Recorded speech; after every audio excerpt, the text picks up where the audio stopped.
Hello and welcome to my video on jumbles. Well, what are jumbles?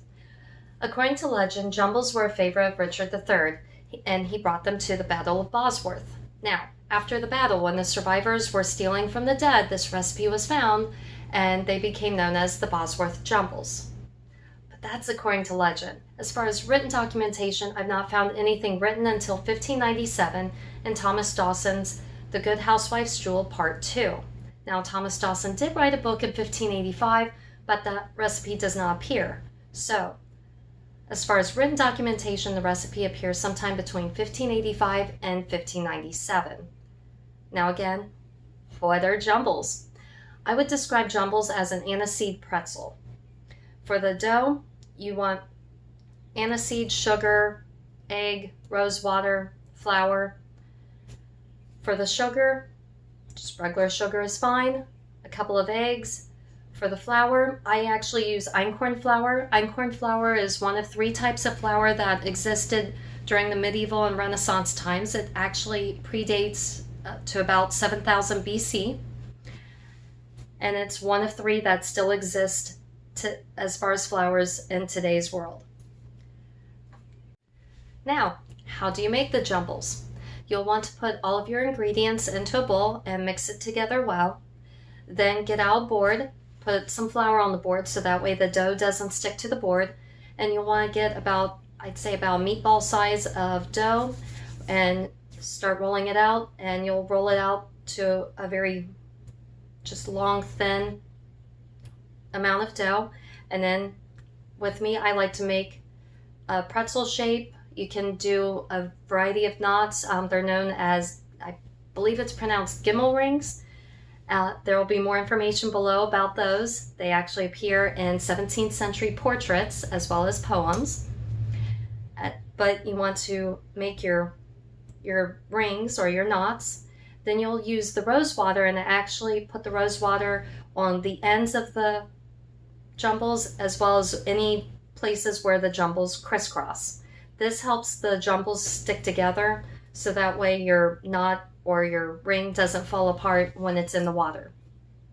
Now, once you've made your jumble, you'll want to start boiling some water and then put the jumble in the water. It will automatically sink to the bottom. Let it sit for a moment or two and then take a spoon and scoop it from the bottom. It will then rise to the top and float in the water. You'll want to leave it in the boiling water for about 30 seconds up to a minute. Then take it out of the boiling water onto a towel and let it dry out on the towel for about 5 minutes. While the jumbles are drying out, I like to melt butter and put it on a cookie tray. That is a period option, is using butter. If you don't want to use butter, you can use nonstick cooking spray as a modern alternative. And then once you've got that on your cookie tray, then put the jumbles on the cookie tray and put it in the oven. I believe I said it before, but just in case, you'll want to preheat for 350 degrees. Bake for 20 minutes. After every 5 minutes, you'll want to open up the oven and flip all of your jumbles. Otherwise, they will get brown on one side and not brown on the other side. And after 20 minutes, take them out of the oven, let them cool for a bit, and enjoy your pretzel. If you have any questions, please feel free to ask. And thank you for watching my video. Please subscribe.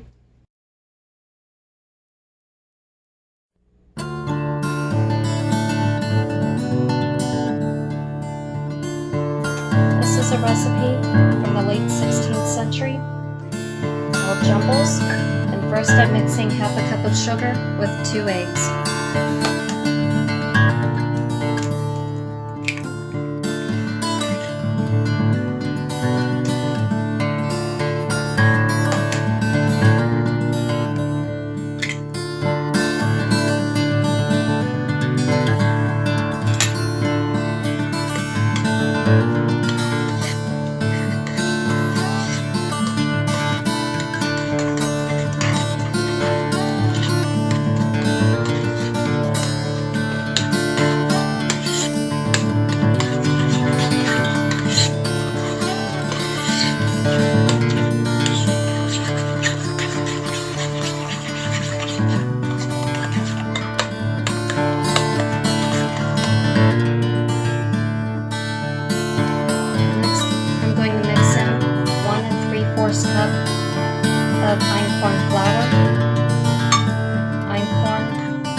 various types of wheat that we still have available to us today.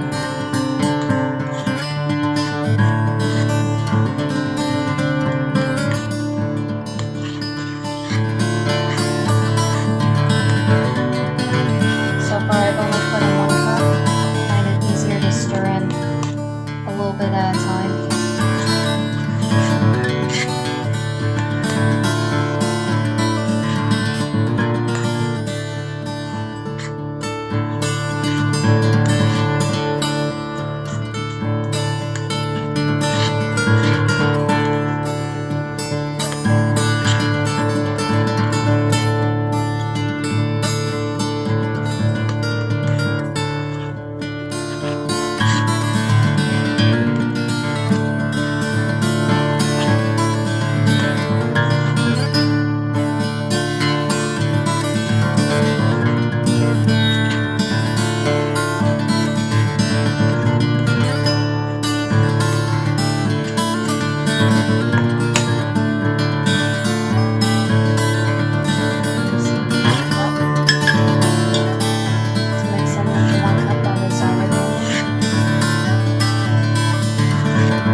See, the dough is getting very thick, still manageable, but definitely firm.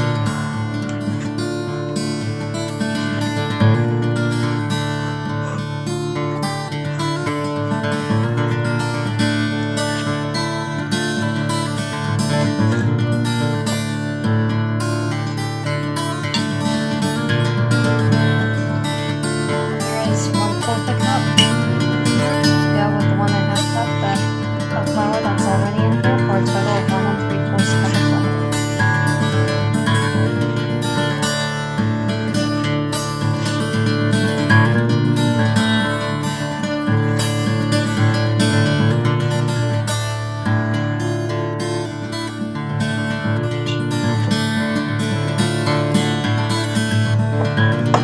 As you can see, this is still very thick.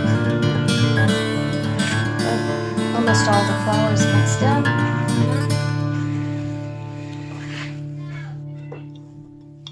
Now it's time to add the aniseed. And now to add 1 tablespoon of aniseed.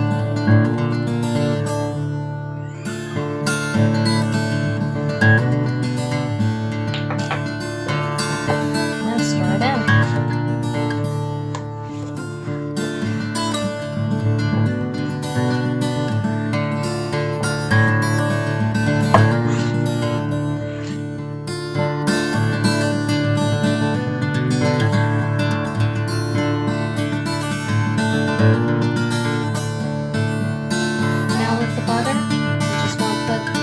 Bit on the pan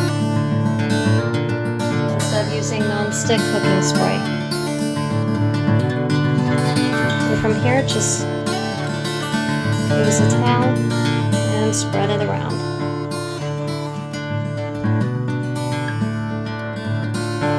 Now it's time to roll the jumbles. I like to spread a little bit of flour before I start, just to help it not stick.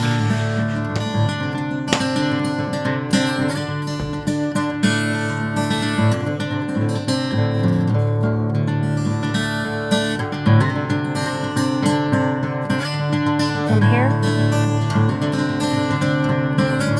grab a ball, just start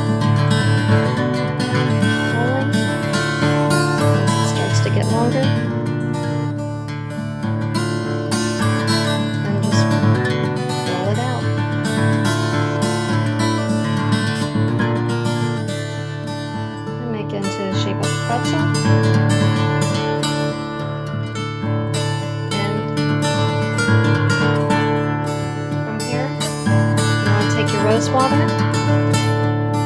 Just dip your finger in it, press it on the edges, just to seal the ends. Once you have a water boiling, go ahead and place it in there and let it boil for about 30 seconds.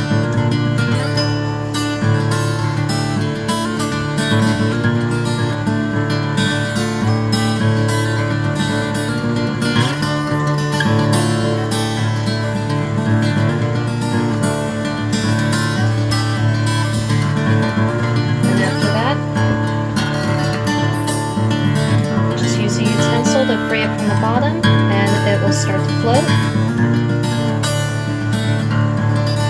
And then after another minute,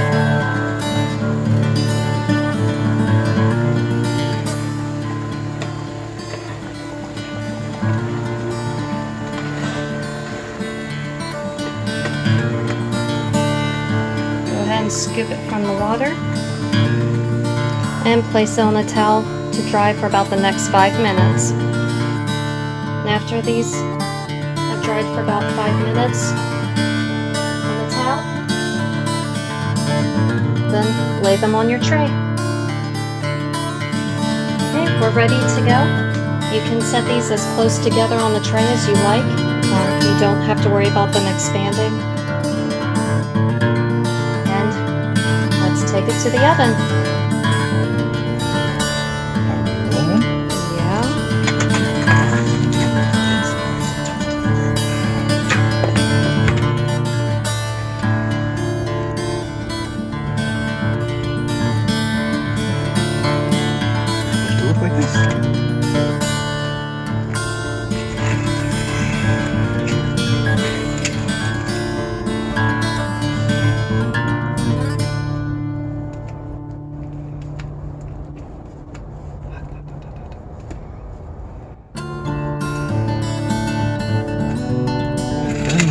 So the oven works.